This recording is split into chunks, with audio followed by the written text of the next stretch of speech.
السلام عليكم. أهم الأخبار: نائب رئيس مجلس النواب يتهم السعودية والإمارات بمحاولة تقسيم اليمن.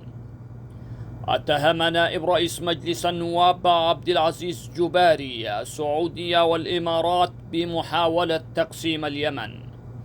وقال جباري: على حزب الإصلاح مغادرة السعودية، وعلى أحمد علي مغادرة الإمارات، وعلى مجلس النواب محاكمة أعضاء ما يسمى بالمجلس الرئاسي وعلى رأسهم رشاد العليمي بتهمة الخيانة العظمى. والقيادي البخيتي: نقول لدول العدوان أن أي تحرك لتقسيم اليمن سيكون الرد في الرياض وأبو ظبي.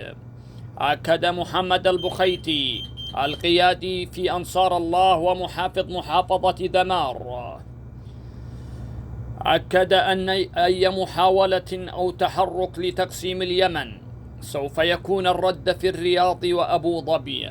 وقال البخيتي أن دول العدوان تدخلت بشعار قادمون يا صنعاء، وقامت بتدمير البنية التحتية للجمهورية اليمنية، واليوم تقول يجب على الشمال عدم التدخل في الجنوب، مؤكدا بأن اليمن كان موحدا طوال تاريخه.